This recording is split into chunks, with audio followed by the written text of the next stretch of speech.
When we began our journey 3 years ago in becoming a learning community, our overall state testing scores were very good. In fact, at that time we were, and had been for several years, the highest in the county. We had exceptional teachers, and a large percentage of our parent volunteers participated in their child's education. It would have been very easy to be complacent and to continue on doing things the way they always have been. What changed? We began to focus on individual students. Although our overall scores were high, we realized we had 56 students who were not proficient. In a school of 500, 56 students could make up 2 classrooms. Our teachers were teaching in isolation. Although they were exceptional in different areas, they did not have opportunities to share their expertise with others. Parents also were not efficiently being utilized to improve student learning. My son has fairly severe dyslexia, and they've been able to individualize his instruction and his goals, and he's achieved amazing results just through his individualized attention and his individualized goals. So it's been huge for him. I attended the board meetings all last year. Each session there was another group of teachers that were there talking about what they did, what their CI goal example was, and I was just really blown away by seeing, the assessment in the beginning, where the kids were, the different things that they did, and some did 2, 3, 4 different types of activities to get all of their kids up to the standard that they were going for. And I was really impressed just to see the amount of time and effort that went into it, and all of the teachers were working together, and all the kids came as a group together. All students can learn at high levels. That's a belief now that we have, right? As parents, we would hear that statement and say, yeah, maybe that's true for someone else's child, but maybe that isn't true for my child because my child has this set of circumstances or whatever's going on. But now we know every child is being taught at a very high level, and they rise to that. We set the bar high and give them that support structure, and they can actually achieve those goals. Over the last 3 years, we've created a culture focused on student learning and results, where teachers continuously learn from each other so that the students benefit from the enhanced expertise each other of them have.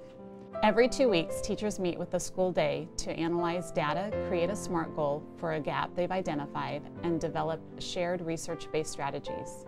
Faculty meetings now have agendas based upon student and faculty needs to guide their planning and improvement. 2 of my ones, with reevaluating and sharing them with you, I've decided to move them up to 2s. Because they did have a clear beginning, middle, and end, just lacking some details. So I just have 1, 1, 1, 1. Great. And I had 14 kids who scored a 2, and then I had 7 3s. They did really well. You come up with your CI goal, and it's integrated into what you're already teaching, but do you find that as you have your planning meetings that you start talking about other things in the same way? Because I know a lot of times we start talking about math in that same way, even though that might not be our specific CI goal. I just start thinking that way just with everything. We might not be talking about spelling, but I look at how my kids are performing in spelling, and I group them out in the below, at, and proficient, and above, and I get little groups going, and I just found that it's just like, it just becomes your way of teaching and your way of thinking and planning. I really have enjoyed, through looking at the data of our students, learning about my own strengths and the strengths of my teammates, and being able to depend on each other. If there's an area where my students are struggling that I know my teammate is strong, I know I can lean on that teammate for that area. While we talk about our learning community focusing on the learning of our kids, it also focuses on our own personal learning as educators.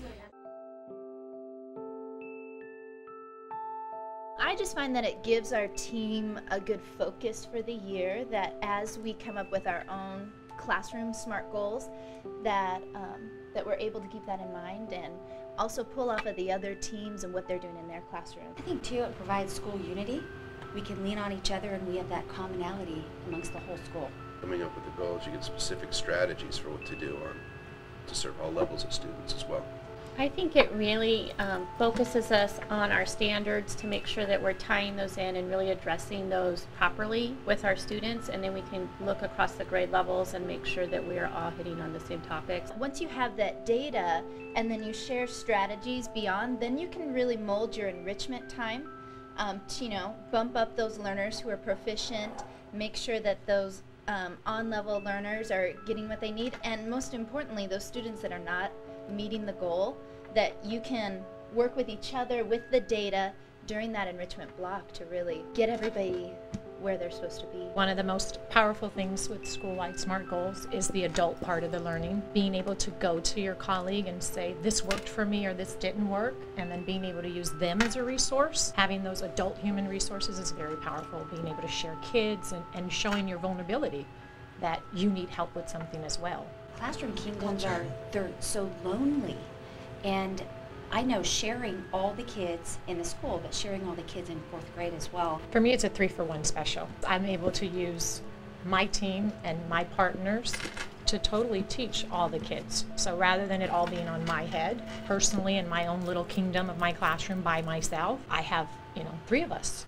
I love it. One of the things that our 5th grade team really likes about the CI website is that you can post, your shared documents in one location, so that no matter where you are, what campus you're at, if you're at home, you can always see those documents that we created together.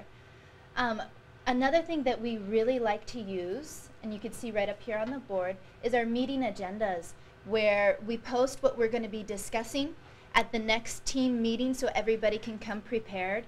Everybody has access to this website so that they can post any items of business.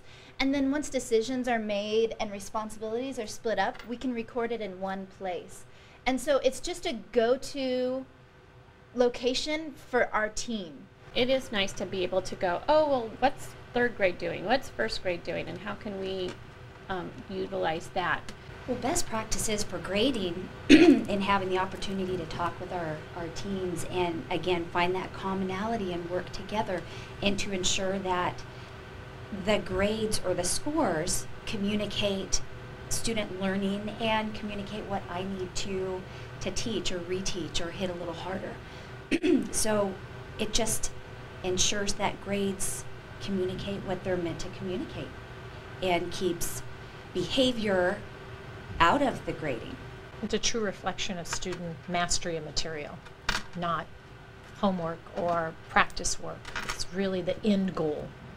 And that to me really is powerful, because it allows me, like you said, to know what they have and what they don't have, and what I need to do better to make sure that all the students achieve mastery.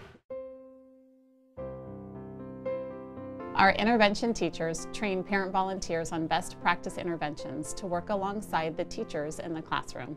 Becoming a PLC, I think, has really helped the staff across the board get to know the students at a deeper level. With the CI goals, that we get together and set the goals, it gives us an opportunity to assess the students and really find out where they all are in their abilities, and allows us to differentiate the groupings, and then I can go in and help support the students who are struggling the most, or train the teachers with different strategies that will help them within the classroom, maybe during their enrichment blocks and just throughout the day. Because I think it lets us share all of the kids instead of thinking of them as individual teacher students. We all think of them as all of our students. So I think that's really benefited and helped make the teachers' jobs easier, because we can really focus on specific groups. Plenty of parents volunteer. I've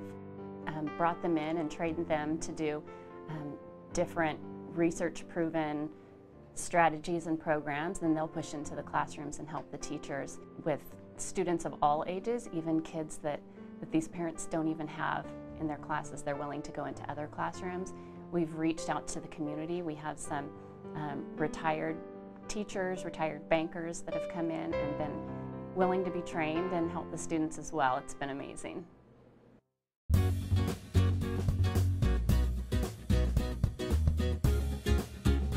So we're very glad that you're here. This is an exciting day for us. This is really a celebration of your hard work and dedication and of student learning. I don't know about you, but every year it's incredible that we get to celebrate again. Now, today we're going to celebrate two sets of things. One is just outrageously outstanding API scores, and then also great progress on our school-wide SMART goals.